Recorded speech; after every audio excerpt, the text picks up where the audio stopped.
मसीहा बन के चले वो हमारे साथ थे। कारनामे गुरु तेग बहादुर के कई हजार थे। मजलूमों की खातिर कोई इतना बलिदानी कैसे हो सकता है। परिवार अपना वार के कोई इतना लासानी कैसे हो सकता है। गुरु तेग बहादुर साहिब जी पातशाह जो कि हिंद दी चादर वजों जाने जाते हैं, समुची कायनात के इतिहास दे विच कोई भी ऐसी कुर्बानी नहीं जो गुरु साहब जी की कुर्बानी दे नाल बराबरी कर सके। जिन्हां ने इंसानियत अते धर्म की दृढ़ता नूं कायम करन लई, दूजियां दे धर्म नूं बचाउण लई अपनी जिंदगी त्याग दिती। ऐसे महान सतगुरु धन धन श्री गुरु तेग बहादुर साहिब जी पातशाह जी दे 400 साला प्रकाश पुरब नूं समर्पित विरसा चैनल वालों अज एक खास पेशकश हिंदी चादर गुरु तेग बहादुर आप सारे सरवण करो जी।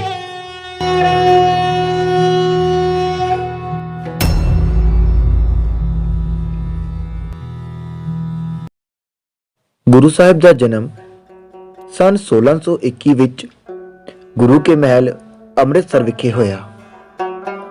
आप जी गुरु हरगोबिंद साहब जी दे सब तो छोटे सपुत्र सन। आप दी माता का नाम माता नानकी जी सी। आप 9 साल की उम्र तक अपने पिता जी नाल अमृतसर विखे रहे।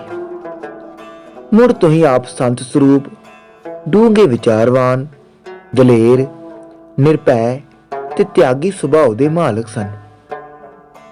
आप दी पढ़ाई सिखलाई मीरी पीरी दे मालक गुरु हरगोबिंद साहब जी की निगरानी हेठ हुई। आप नूं गुरमत दी विद्या दे नाल शस्त्र दी वरतों अते घोड़सवारी आदि दी सिखलाई भी दिती गई। जदों गुरु हरगोबिंद साहब अमृतसर तो करतारपुर आए तां आप पिता गुरु जी दे नाल ही सन। सन 1634 विच आप जी का विआह करतारपुर जलंधर निवासी श्री लालचंद की सपुत्री बीबी गुजरी जी नाल होया। इसे साल जदों करतारपुर साहिब विखे चौथी जंग हुई तां आप ने अपनी तेग दे जोहर विखाए। इस जंग तो पिछों गुरु हरगोबिंद साहिब कीरतपुर चले गए ते आप पिता गुरु जी की आग्या अनुसार अपनी माता ते पत्नी समेत अपने नानके पिंड बकाले आ गए। 30 मार्च सन 1664 नूं गुरु हरकृष्ण साहिब दिल्ली विखे ज्योति जोत समाए ते उन्हां हदायत की थी कि बाबा बसे ग्राम बकाले भाव गुरगद्दी दा मालक बकाले विच है। इस गल दा नाजायज फायदा उठा के पखंडी गुरु गद्दी दे दावेदार बन बकाले आ इकट्ठे होए। धीरमल सब तो अगे सी।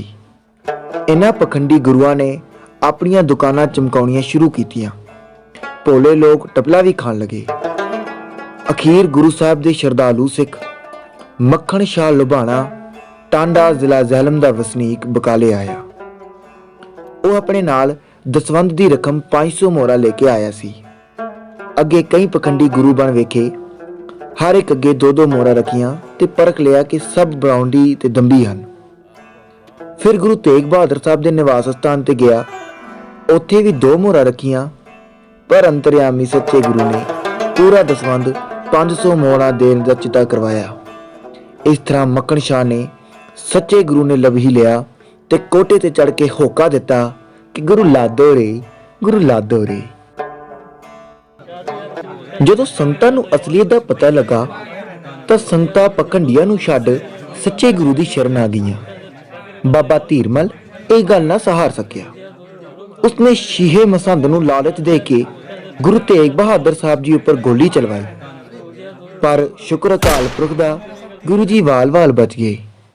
साथियां दी सहायता नाल शीहे नूं गुरु घर विचों जो समान लभा लुट लिया ते बाबा धीरमल समेत करतारपुर नूं चला गया। सन 1665 विच ਭਾਈ ਮੱਖਣ ਸ਼ਾਹ ਨੂੰ ਨਾਲ ਲੈ ਕੇ ਗੁਰੂ ਸਾਹਿਬ ਸ੍ਰੀ ਹਰਿਮੰਦਰ ਸਾਹਿਬ ਅੰਮ੍ਰਿਤਸਰ ਦਰਸ਼ਨਾਂ ਲਈ ਗਏ। ਪਰ ਉੱਥੋਂ ਦੇ ਪੁਜਾਰੀਆਂ ਨੇ ਸੋਚਿਆ ਜੇ ਗੁਰੂ ਜੀ ਇੱਥੇ ਟਿਕ ਗਏ ਤਾਂ ਸਾਡੀ ਰੋਜ਼ੀ ਬੰਦ ਹੋ ਜਾਵੇਗੀ। ਉਹਨਾਂ ਦਰਵਾਜ਼ੇ ਬੰਦ ਕਰ ਲਏ ਤੇ ਚਲੇ ਗਏ। ਗੁਰੂ ਜੀ ਬਾਹਰ ਥੜੇ ਤੇ ਬੈਠੇ ਉਡੀਕ ਕਰਦੇ ਰਹੇ, ਜਿੱਥੇ ਅੱਜ ਗੁਰਦੁਆਰਾ ਥੜਾ ਸਾਹਿਬ ਹੈ। ਕਾਫੀ ਸਮਾਂ ਉਡੀਕਣ ਤੇ ਵੀ ਜਦੋਂ ਪੁਜਾਰੀ ਨਾ ਆਏ ਤਾਂ ਆਪ ਬਾਹਰੋਂ ਹੀ ਨਮਸਕਾਰ ਕਰਕੇ ਪਿੰਡ ਵੱਲੇ ਵੱਲ ਚਲੇ ਗਏ। ਪਿੰਡ ਵੱਲੇ ਦੀ ਸੰਗਤ ਨੇ ਗੁਰੂ ਸਾਹਿਬ ਦੀ ਅਨੰਦ ਸੇਵਾ ਕੀਤੀ। ਪਿੰਡ ਵੱਲੇ ਤੋਂ ਗੁਰੂ ਸਾਹਿਬ ਜੀ ਬਕਾਲੇ ਗਏ ਤੇ ਫਿਰ ਕਰਤਾਰਪੁਰ ਦੇ ਰਸਤੇ ਕੀਰਤਪੁਰ ਪੁੱਜੇ। ਗੁਰੂ ਜੀ ਨੇ ਇਸੇ ਸਾਲ ਦੇ ਵਿੱਚ ਕਹਿਲੂਰ ਦੇ ਰਾਜੇ ਦੀਪਚੰਦ ਤੋਂ ਪਿੰਡ ਮਾਖੋਵਾਲ ਦੀ ਜ਼ਮੀਨ ਮੁੱਲ ਲੈ ਕੇ ਅਕਤੂਬਰ ਦੇ ਵਿੱਚ ਨਗਰ ਆਨੰਦਪੁਰ ਸਾਹਿਬ ਵਸਾਇਆ। ਗੁਰੂ ਤੇਗ ਬਹਾਦਰ ਸਾਹਿਬ ਪਾਤਸ਼ਾਹ ਜੀ ਨੇ ਕਈ ਦੂਰ ਦੁਰਾਲਿਆਂ ਦੇ ਇਲਾਕੇ ਵਿੱਚ ਜਾ ਕੇ ਗੁਰਮਤਿ ਦਾ ਪ੍ਰਚਾਰ ਕੀਤਾ ਹੈ। ਗੁਰੂ ਸਾਹਿਬ ਜੀ ਨੇ ਕੁਰਖੇਤਰ, ਮਥੁਰਾ, ਆਗਰਾ, ਕਾਨਪੁਰ, ਇਲਾਹਾਬਾਦ, ਕਾਸ਼ੀ, ਪ੍ਰਯਾਗ, ਅਸਾਮ, ਢਾਕਾ, ਬਨਾਰਸ, ਅਯੁੱਧਿਆ ਅਤੇ ਕਈ ਹੋਰ ਦੂਰ ਦੁਰਾਲਿਆਂ ਇਲਾਕਿਆਂ ਵਿੱਚ ਜਾ ਕੇ ਗੁਰੂ ਨਾਨਕ ਦੇ ਘਰ ਦੇ ਸਿਧਾਂਤ ਨੂੰ ਦ੍ਰਿੜ ਕਰਵਾਇਆ ਹੈ। ਨਾਲ ਹੀ ਕਈ ਹੀ ਲੋਕਾਂ ਨੂੰ ਨਿਰਭੈ ਹੋਣ ਦਾ ਜੀਵਨ ਦੱਸਿਆ ਹੈ। ਗੁਰੂ ਸਾਹਿਬ ਦੀ ਬਾਣੀ ਵਿੱਚੋਂ ਵੀ ਇਹ ਪ੍ਰਮਾਣ ਇਸ ਤਰ੍ਹਾਂ ਦੇ ਮਿਲਦੇ ਹਨ ਕਿ ਪੈਕਾਉ ਕੋ ਦੇ ਦਿਨੈ ਨਹਿ ਪੈ ਮਾਨਤ ਆਨ, ਕਉ ਨਾਨਕ ਸੁਨ ਰੇ ਮਨਾ ਗਿਆਨੀ ਤਾਹੇ ਬਕਾ। ਗੁਰੂ ਸਾਹਿਬ ਨੇ ਆਪਣੀ ਸੰਗਤਾਂ ਨੂੰ ਦੁੱਖ ਅਤੇ ਸੁੱਖ ਦੋਹਾਂ ਵਿੱਚ ਪਰਮਾਤਮਾ ਦੀ ਰਜ਼ਾ ਨੂੰ ਢੂੰਡਣ ਦਾ ਪ੍ਰਚਾਰ ਕੀਤਾ। ਗੁਰੂ ਸਾਹਿਬ ਜੀ ਦੱਸਦੇ ਹਨ ਕਿ ਜੋ ਮਨੁੱਖ ਦੁੱਖਾਂ ਵਿੱਚ ਘਬਰਾਉਂਦਾ ਨਹੀਂ ਤੇ ਜਿਹੜਾ ਮਨੁੱਖ ਸੁੱਖਾਂ ਦੇ ਮੋਹ ਨਾਲ ਨਹੀਂ ਆਉਂਦਾ ਅਤੇ ਕਿਸੇ ਕਿਸਮ ਦਾ ਜਿਸ ਨੂੰ ਡਰ ਨਹੀਂ ਹੁੰਦਾ ਤੇ ਜਿਹੜੇ ਮਨੁੱਖ ਨੂੰ ਸੋਨੇ ਨੂੰ ਮਿੱਟੀ ਸਮਾਨ ਸਮਝਦਾ ਹੈ, ਉਸ ਦੇ ਅੰਦਰ ਪਰਮਾਤਮਾ ਦੇ ਨਿਵਾਸ ਹੋ ਜਾਂਦਾ ਹੈ। ਜੋ ਨਰ ਦੁੱਖ ਮੈਂ ਦੁੱਖ ਨਹੀਂ ਮਾਨੈ, ਸੁਖ ਸਨੇਹ ਅਰ ਭੈ ਨਹੀਂ ਜਾਕੈ, ਕੰਚਨ ਮਾਟੀ ਮਾਨੈ। ਮੁਗਲ ਬਾਦਸ਼ਾਹ ਔਰੰਗਜ਼ੇਬ ਨੇ ਸਨ 1658 ਤੋਂ 1707 ਤੱਕ ਰਾਜ ਕੀਤਾ।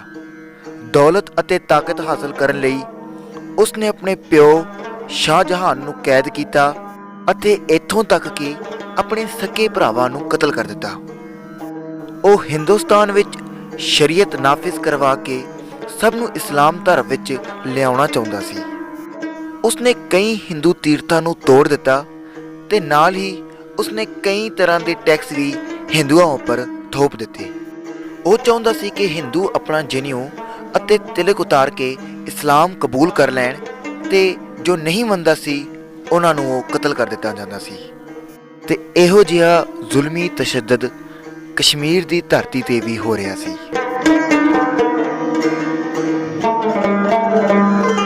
ਕਸ਼ਮੀਰ ਵਿੱਚ ਸ਼ੇਰ ਅਫਗਾਨ ਖਾਨ ਨੇ ਤਲਵਾਰ ਦੇ ਜ਼ੋਰ ਨਾਲ ਕਸ਼ਮੀਰੀ ਪੰਡਤਾਂ ਨੂੰ ਮੁਸਲਮਾਨ ਬਣਾਉਣਾ ਆਰੰਭਿਆ ਤਾਂ ਕਸ਼ਮੀਰੀ ਪੰਡਤ ਆਨੰਦਪੁਰ ਸਾਹਿਬ ਗੁਰੂ ਜੀ ਕੋਲ ਫਰਿਆਦ ਲੈ ਕੇ ਆਏ। ਪੰਡਿਤ ਕਿਰਪਾ ਰਾਮ, ਜੋ ਕਿ ਕਈ ਇਤਿਹਾਸਕਾਰਾਂ ਮੁਤਾਬਕ ਪੰਡਿਤ ਬ੍ਰਹਮਦਾਸ ਦੇ ਅੰਸ਼ ਵਿੱਚੋਂ ਸੀ, ਇਹ ਆਸ ਲੈ ਕੇ ਹੁਣ ਆਨੰਦਪੁਰ ਸਾਹਿਬ ਪੁੱਜਾ ਕਿ ਹੁਣ ਗੁਰੂ ਤੇਗ ਬਹਾਦਰ ਸਾਹਿਬ ਹੀ ਸਾਡੇ ਧਰਮ ਨੂੰ ਬਚਾ ਸਕਦੇ ਹਨ। ਤਕਰੀਬਨ 500 ਕਸ਼ਮੀਰੀ ਪੰਡਿਤ ਕਿਰਪਾ ਰਾਮ ਦੀ ਅਗਵਾਈ ਵਿੱਚ ਗੁਰੂ ਸਾਹਿਬ ਕੋਲ ਫਰਿਆਦ ਲੈ ਕੇ ਪੁੱਜੇ। ਉਹ ਗੁਰੂ ਸਾਹਿਬ ਨੂੰ ਨਤਮਸਤਕ ਹੋਏ ਅਤੇ ਗੁਰੂ ਸਾਹਿਬ ਨੇ ਆਪਣੇ ਉੱਤੇ ਹੋਣ ਵਾਲੇ ਜ਼ੁਲਮ ਬਾਰੇ ਦੱਸਿਆ ਕਿ ਕਿਸ ਤਰ੍ਹਾਂ ਔਰੰਗਜ਼ੇਬ ਜ਼ਬਰਦਸਤੀ ਤਲਵਾਰ ਦੇ ਜ਼ੋਰ ਤੇ ਉਹਨਾਂ ਨੂੰ ਇਸਲਾਮ ਕਬੂਲ ਕਰਵਾ ਰਿਹਾ ਹੈ। ਨਿਮਰਤਾ ਤੇ ਪੁੰਜ ਗੁਰੂ ਸਾਹਿਬ ਕਿਸੇ ਧਰਮ ਦੇ ਖਿਲਾਫ ਨਹੀਂ ਸਨ, ਕਿਉਂਕਿ ਉਹ ਤਾਂ ਗੁਰੂ ਨਾਨਕ ਪਾਤਸ਼ਾਹ ਦੇ ਘਰ ਦੇ ਇੱਕ ਓਂਕਾਰ ਦਾ ਪ੍ਰਚਾਰ ਸਮੁੱਚੇ ਵਿਸ਼ਵ ਵਿੱਚ ਕਰ ਰਹੇ ਸਨ। ਪਰ ਕੋਈ ਆਪਣਾ ਧਰਮ ਕਿਸੇ ਉੱਪਰ ਕਿਵੇਂ ਥੋਪ ਸਕਦਾ ਹੈ? ਗੁਰੂ ਸਾਹਿਬ ਜੀ ਨੇ ਉਹਨਾਂ ਦੇ ਸਮੱਸਿਆ ਬਾਰੇ ਸੁਣਿਆ ਤੇ ਸੋਚਣ ਲੱਗੇ ਕਿ ਕਿਸ ਤਰ੍ਹਾਂ ਇਹਨਾਂ ਦੀ ਮਦਦ ਕੀਤੀ ਜਾਏ। ਦਰਬਾਰ ਵਿੱਚ ਉਹਨਾਂ ਦੀ ਸਮੱਸਿਆ ਨੂੰ ਸੁਣ ਕੇ ਗੁਰੂ ਸਾਹਿਬ ਦੇ 9 ਸਾਲਾਂ ਪੁੱਤਰ ਬਾਲ ਗੋਬਿੰਦ ਰਾਏ ਜੀ ਨੇ ਗੁਰੂ ਪਿਤਾ ਜੀ ਨੂੰ ਪੁੱਛਿਆ ਕਿ ਪਿਤਾ ਜੀ ਕਿ ਇਹ ਕੌਣ ਹਨ ਅਤੇ ਤੁਸੀਂ ਕਿਸ ਸੋਚ ਵਿਚਾਰ ਵਿੱਚ ਪਏ ਹੋ ਗੁਰੂ ਪਿਤਾ ਜੀ? ਗੁਰੂ ਸਾਹਿਬ ਨੇ ਉੱਤਰ ਦਿੱਤਾ ਕਿ ਮੇਰੇ ਲਾਲ, ਬਾਦਸ਼ਾਹ ਔਰੰਗਜ਼ੇਬ ਨੇ ਸਾਰੇ ਹਿੰਦੂਆਂ ਨੂੰ ਇਸਲਾਮ ਵਿੱਚ ਲਿਆਉਣ ਦਾ ਫੈਸਲਾ ਕਰ ਲਿਆ ਹੈ। ਕਿਉਂ? ਬਾਲ ਗੋਬਿੰਦ ਰਾਏ ਨੇ ਪੁੱਛਿਆ। ਗੁਰੂ ਸਾਹਿਬ ਨੇ ਕਿਹਾ ਕਿ ਔਰੰਗਜ਼ੇਬ ਸੋਚਦਾ ਹੈ ਕਿ ਇਸਲਾਮ ਹੀ ਇੱਕ ਸੱਚਾ ਧਰਮ ਹੈ। ਬਾਲ ਗੋਬਿੰਦ ਰਾਏ ਜੀ ਨੇ ਕਿਹਾ, ਗੁਰੂ ਪਿਤਾ ਜੀ, ਫਿਰ ਇਹਨਾਂ ਦੇ ਧਰਮ ਨੂੰ ਕਿਵੇਂ ਬਚਾਇਆ ਜਾ ਸਕਦਾ ਹੈ? ਗੁਰੂ ਸਾਹਿਬ ਨੇ ਉੱਤਰ ਦਿੱਤਾ ਕਿ ਕਿਸੇ ਪਾਕ ਬੰਦੇ ਦੀ ਸ਼ਹਾਦਤ ਹੀ ਇਹਨਾਂ ਨੂੰ ਬਚਾ ਸਕਦੀ ਹੈ। ਬਾਲ ਗੋਬਿੰਦ ਰਾਏ ਜੀ ਨੇ ਜਵਾਬ ਦਿੱਤਾ ਕਿ ਪਾਤਸ਼ਾਹ ਜੀ, ਤੁਹਾਡੇ ਤੋਂ ਵੱਡਾ ਪਾਕ ਤੇ ਪਵਿੱਤਰ ਬੰਦਾ ਭਲਾ ਹੋਰ ਕੌਣ ਹੋ ਸਕਦਾ ਹੈ? ਗੁਰੂ ਸਾਹਿਬ ਜੀ ਨੇ ਆਪਣੇ ਸਪੁੱਤਰ ਦੀ ਇਸ ਹਿੰਮਤ ਦੀ ਸਲਾਹਨਾ ਕੀਤੀ। ਸਤਿਗੁਰੂ ਪਾਤਸ਼ਾਹ ਜੀ ਨੇ ਸ਼ਰਨ ਆਏ ਦੀ ਬਾਂਹ ਪਕੜੀ ਤੇ ਕਿਹਾ ਕਿ ਜਾਓ ਅਤੇ ਕਹਿ ਦਿਓ ਹਾਕਮਾਂ ਨੂੰ ਕਿ ਜੇ ਗੁਰੂ ਤੇਗ ਬਹਾਦਰ ਸਾਹਿਬ ਇਸਲਾਮ ਕਬੂਲ ਕਰ ਲੈਣਗੇ ਤਾਂ ਅਸੀਂ ਸਾਰੇ ਵੀ ਇਸਲਾਮ ਕਬੂਲ ਕਰਨ ਲਈ ਤਿਆਰ ਹਾਂ। ਗੁਰੂ ਪਾਤਸ਼ਾਹ ਜੀ ਨੇ ਦਿੱਲੀ ਜਾ ਕੇ ਸ਼ਹੀਦ ਹੋਣ ਦਾ ਫੈਸਲਾ ਕਰ ਲਿਆ। ਗੁਰੂ ਸਾਹਿਬ ਦੇ ਇਸ ਸੰਦੇਸ਼ ਨੂੰ ਬਾਦਸ਼ਾਹ ਔਰੰਗਜ਼ੇਬ ਤੱਕ ਪਹੁੰਚਾ ਦਿੱਤਾ ਗਿਆ ਤੇ ਉਸਨੇ ਇਹ ਕੰਮ ਹੋਰ ਵੀ ਆਸਾਨ ਜਾਣ ਕੇ ਸੋਚਿਆ ਕਿ ਹੁਣ ਅਗਰ ਇੱਕ ਬੰਦਾ ਇਸਲਾਮ ਵਿੱਚ ਆ ਗਿਆ ਤੇ ਸਮੁੱਚੇ ਹਿੰਦੁਸਤਾਨ ਵਿੱਚ ਇਸਲਾਮ ਆ ਜਾਵੇਗਾ। ਔਰੰਗਜ਼ੇਬ ਉਸ ਸਮੇਂ ਹਸਨ ਅਬਦਾਲ ਦੇ ਵਿੱਚ ਸੀ ਜਦੋਂ ਗੁਰੂ ਪਾਤਸ਼ਾਹ ਜੀ ਨੇ ਪੰਡਤਾਂ ਦੀ ਬਾਂਹ ਫਕੜ ਕੇ ਸ਼ਹੀਦੀ ਦੇਣ ਦਾ ਫੈਸਲਾ ਕਰ ਲਿਆ। ਉਸਨੇ ਤੁਰੰਤ ਹੀ ਉਸ ਤੋਂ ਇੱਕ ਹੁਕਮਨਾਮਾ ਜਾਰੀ ਕਰਕੇ ਗੁਰੂ ਪਾਤਸ਼ਾਹ ਦੀ ਗ੍ਰਿਫਤਾਰੀ ਦੇ ਹੁਕਮ ਭੇਜੇ, ਜੋ ਕਿ ਇਸ ਤਰ੍ਹਾਂ ਦਸੀ ਕਿ ਤੇਗ ਬਹਾਦਰ ਰਾ ਗ੍ਰਿਫਤਾਰ ਮਕਯਦ ਓ ਮਹਿਬੂਸ ਦਰੰਦ ਚੁਨਾਚੇ ਹਸਬੇਉਲ ਹੁਕਮ ਬੈਮਲ ਆਮਦ। ਭਾਵ ਹੁਕਮ ਹੋਇਆ ਹੈ ਕਿ ਗੁਰੂ ਤੇਗ ਬਹਾਦਰ ਨੂੰ ਕੈਦ ਕੀਤਾ ਜਾਏ। ਹੁਕਮ ਅਨੁਸਾਰ ਇਸੇ ਤਰ੍ਹਾਂ ਹੀ ਕੀਤਾ ਗਿਆ। ਪੰਡਤਾਂ ਨੂੰ ਵਿਦਾ ਕਰਨ ਤੋਂ 1 ਮਹੀਨਾ 13 ਦਿਨ ਮਗਰੋਂ ਗੁਰੂ ਤੇਗ ਬਹਾਦਰ ਜੀ ਨੇ 8 ਜੁਲਾਈ 1675 ਨੂੰ ਸਾਹਿਬਜ਼ਾਦਾ ਗੋਬਿੰਦ ਰਾਏ ਜੀ ਨੂੰ ਗੁਰਿਆਈ ਦੀ ਜ਼ਿੰਮੇਵਾਰੀ ਬਖਸ਼ੀ ਤੇ ਉਸ ਤੋਂ ਤੀਜੇ ਦਿਨ 10 ਜੁਲਾਈ 1675 ਨੂੰ ਦਿੱਲੀ ਵੱਲ ਸਤਿਗੁਰੂ ਪਾਤਸ਼ਾਹ ਰਵਾਨਾ ਹੋ ਗਏ। ਅਨੰਦਪੁਰ ਤੋਂ ਚੱਲ ਕੇ ਸਤਿਗੁਰੂ ਪਾਤਸ਼ਾਹ ਜੀ ਕੀਰਤਪੁਰ ਸਾਹਿਬ ਪੁੱਜੇ। ਸਿੱਖ ਸੰਗਤਾਂ ਅਤੇ ਆਪਣੇ ਰਿਸ਼ਤੇਦਾਰਾਂ ਨੂੰ ਮਿਲੇ ਤੇ ਉਹਨਾਂ ਨੂੰ ਹਮੇਸ਼ਾ ਚੜ੍ਹਦੀ ਕਲਾ ਵਿੱਚ ਰਹਿਣ ਦਾ ਉਪਦੇਸ਼ ਦਿੱਤਾ ਤੇ ਉਹਨਾਂ ਨੂੰ ਉੱਥੇ ਹੀ ਰੋਕ ਕੇ ਵਾਪਸ ਭੇਜ ਦਿੱਤਾ। ਆਪਣੇ ਨਾਲ ਕੇਵਲ ਖਾਸ ਸੇਵਕ 3 ਹੀ ਰੱਖੇ, ਭਾਈ ਮਤੀ ਦਾਸ ਜੀ, ਭਾਈ ਸਤੀ ਦਾਸ ਜੀ ਤੇ ਭਾਈ ਦਿਆਲਾ ਜੀ। ਉਧਰ ਦਿੱਲੀ ਵਿਖੇ ਵੀ ਭਾਈ ਉਦਾ ਜੀ ਤੇ ਭਾਈ ਗੁਰਦਿੱਤਾ ਜੀ ਜ਼ਰੂਰੀ ਸੇਵਾਵਾਂ ਨਿਭਾਉਣ ਲਈ ਦਿਲਵਾਲੀ ਮੁਹੱਲੇ ਵਿੱਚ ਪਹਿਲੇ ਹੀ ਮੌਜੂਦ ਸਨ।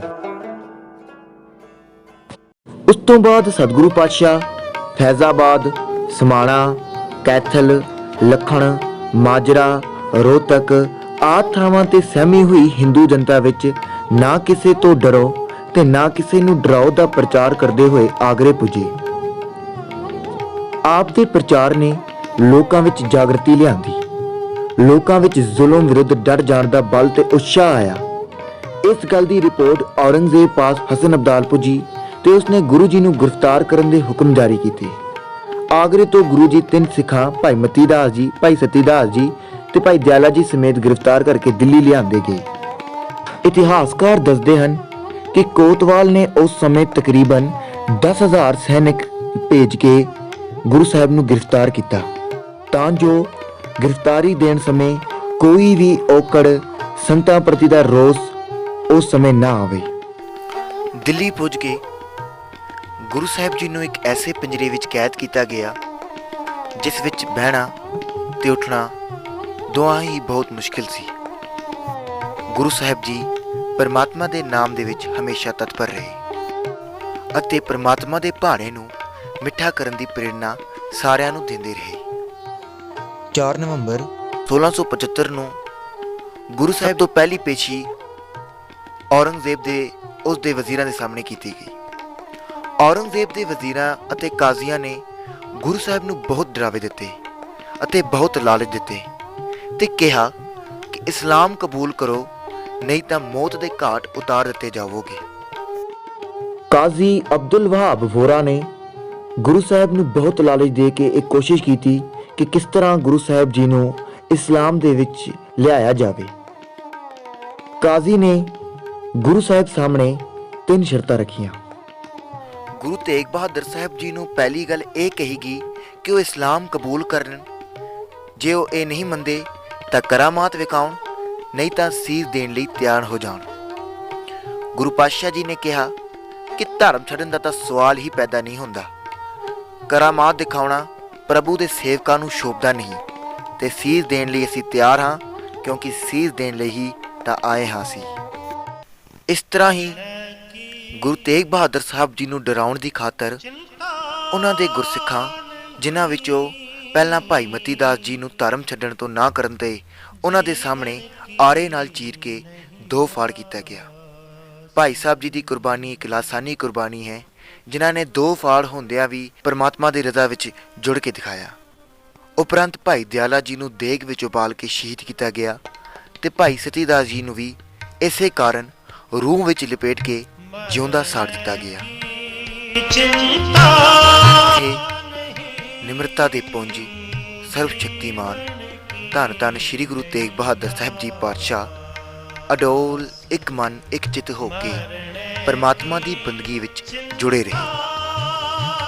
ਔਰੰਗਜ਼ੇਬ ਨੂੰ ਪਤਾ ਚੱਲ ਗਿਆ ਕਿ ਗੁਰੂ ਸਾਹਿਬ ਨੂੰ ਇਸਲਾਮ ਵਿੱਚ ਲਿਆਉਣਾ ਬਹੁਤ ਮੁਸ਼ਕਿਲ ਹੈ, ਅਤੇ ਅੰਤ ਵਿੱਚ ਉਸਨੇ ਹੁਕਮ ਜਾਰੀ ਕਰ ਦਿੱਤਾ ਕਿ ਗੁਰੂ ਸਾਹਿਬ ਜੀ ਨੂੰ ਸਾਰੇ ਲੋਕਾਂ ਦੇ ਸਾਹਮਣੇ ਸ਼ਹੀਦ ਕਰ ਦਿੱਤਾ ਜਾਵੇਗਾ। 11 ਨਵੰਬਰ 1675 ਇਤਿਹਾਸ ਦਾ ਉਹ ਦਿਨ ਜਦੋਂ ਇਸ ਦੇਸ਼ ਦੀ ਤਵਾਰੀਖ ਤੇ ਦੇਸ਼ ਦੀ ਇਮਾਨ ਨੂੰ ਗੁਰੂ ਤੇਗ ਬਹਾਦਰ ਸਾਹਿਬ ਜੀ ਨੇ ਆਪਣੇ ਖੂਨ ਨਾਲ ਬਚਾਇਆ। ਗੁਰੂ ਸਾਹਿਬ ਨਿਤ ਦੀ ਤਰ੍ਹਾਂ ਅੰਮ੍ਰਿਤ ਵੇਲੇ ਉੱਠੇ, ਇਸ਼ਨਾਨ ਕਰਕੇ ਗੁਰਬਾਣੀ ਦਾ ਪਾਠ ਕੀਤਾ। ਉਪਰੰਤ ਗੁਰੂ ਸਾਹਿਬ ਨੂੰ ਚਾਂਦਨੀ ਚੌਕ ਵਿਖੇ ਇੱਕ ਦਰਖਤ ਥੱਲੇ ਬਿਠਾਇਆ ਗਿਆ। ਗੁਰੂ ਸਾਹਿਬ ਪਰਮਾਤਮਾ ਦੇ ਸਿਮਰਨ ਦੇ ਵਿੱਚ ਜੁੜ ਗਏ। ਗੁਰੂ ਸਾਹਿਬ ਜੀ ਨੂੰ ਫਿਰ ਇਸਲਾਮ ਵੱਲ ਪ੍ਰੇਰਿਆ ਗਿਆ, ਪਰ ਫਿਰ ਗੁਰੂ ਸਾਹਿਬ ਜੀ ਨੇ ਉੱਤਰ ਦਿੱਤਾ ਕਿ ਹੁਣ ਤਾਂ ਸ਼ਹਾਦਤ ਦਾ ਵੇਲਾ ਵੀ ਆ ਗਿਆ ਹੈ, ਹੁਣ ਇਹ ਫੋਕੀਆਂ ਨੀਕੀਆਂ ਨਹੀਂ ਚੱਲਣੀਆਂ। ਅੰਤ ਬਾਦਸ਼ਾਹ ਦੇ ਹੁਕਮ ਨਾਲ ਜਲਾਲੁਦੀਨ ਸਮਾਣੇ ਵਾਲੇ ਜਲਾਦ ਨੇ ਤਲਵਾਰ ਨਾਲ ਗੁਰੂ ਜੀ ਦਾ ਸੀਸ ਧੜ ਨਾਲੋਂ ਅਲੱਗ ਕਰ ਦਿੱਤਾ। ਸਰਕਾਰ ਨੇ ਇਹ ਮਨਸੂਬਾ ਬਣਾ ਲਿਆ ਸੀ ਕਿ ਗੁਰੂ ਸਾਹਿਬ ਦੇ ਅੰਗਾਂ ਨੂੰ ਦਿੱਲੀ ਦੇ ਅੱਡ-ਅੱਡ ਦਰਵਾਜ਼ਿਆਂ ਤੇ ਟੰਗਿਆ ਜਾਵੇਗਾ, ਪਰ ਗੁਰੂ ਸਾਹਿਬ ਦੇ ਅਨੰਨ ਗੁਰਸਿੱਖਾਂ ਨੇ ਬੜੀ ਹੀ ਫੁਰਤੀ ਅਤੇ ਦਲੇਰੀ ਅਤੇ ਸੂਝਵਾਨ ਤਰੀਕੇ ਦੇ ਨਾਲ ਗੁਰੂ ਸਾਹਿਬ ਦੀ ਪਵਿੱਤਰ ਦੇਹ ਨੂੰ ਉੱਥੋਂ ਕੱਢ ਲਿਆਇਆ।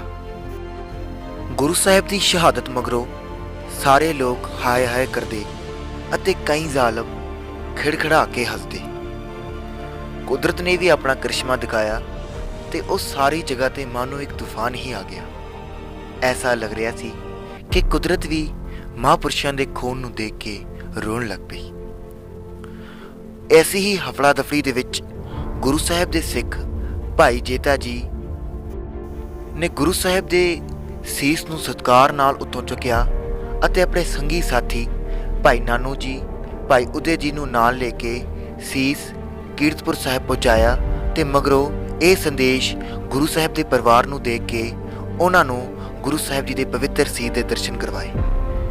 ਗੁਰੂ ਗੋਬਿੰਦ ਸਿੰਘ ਜੀ ਪਾਤਸ਼ਾਹ ਜੀ ਨੇ ਜਿਵੇਂ ਹੀ ਸੀਸ ਦੇ ਦਰਸ਼ਨ ਕੀਤੇ, ਉਹਨਾਂ ਨੇ ਭਾਈ ਜੇਤਾ ਜੀ ਨੂੰ ਆਪਣੇ ਗਲੇ ਨਾਲ ਲਗਾਇਆ ਤੇ ਫਰਮਾਇਆ, ਰੰਗ ਰੇਟੇ ਗੁਰੂ ਕੇ ਬੇਟੇ।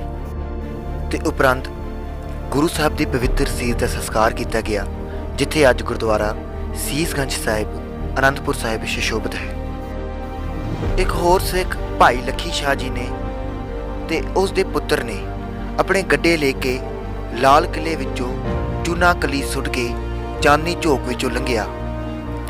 ਮਿੱਥੇ ਪ੍ਰੋਗਰਾਮ ਅਨੁਸਾਰ ਭਾਈ ਉਦੇ ਨੇ, ਜੋ ਮੁਸਲਮਾਨੀ ਭੇਸ ਵਿੱਚ ਸੀ, ਸਤਿਗੁਰੂ ਦਾ ਧੜ ਗੱਡੇ ਵਿੱਚ ਸੁੱਟ ਲਿਆ। 3 ਮੀਲ ਜਾ ਕੇ ਪਿੰਡ ਰਕਾਬਗੰਜ ਵਿੱਚ ਭਾਈ ਲੱਖੀ ਸ਼ਾਹ ਨੇ ਆਪਣੇ ਘਰ ਵਿੱਚ ਹੀ ਗੁਰੂ ਸਾਹਿਬ ਜੀ ਦਾ ਦੇਹ ਰੱਖਿਆ। ਜਿੱਥੇ ਰਾਤ ਟਲੀ, ਉੱਥੇ ਆਪਣੇ ਘਰ ਨੂੰ ਹੀ ਅੱਗ ਲਗਾ ਦਿੱਤੀ ਤੇ ਸਤਿਕਾਰ ਸਹਿਤ ਗੁਰੂ ਪਾਤਸ਼ਾਹ ਜੀ ਦੇ ਧੜ ਦਾ ਵੀ ਸੰਸਕਾਰ ਕੀਤਾ, ਜਿੱਥੇ ਅੱਜ ਗੁਰਦੁਆਰਾ ਰਕਾਬਗੰਜ ਸਾਹਿਬ ਜੀ ਸੁਸ਼ੋਭਿਤ ਹੈ।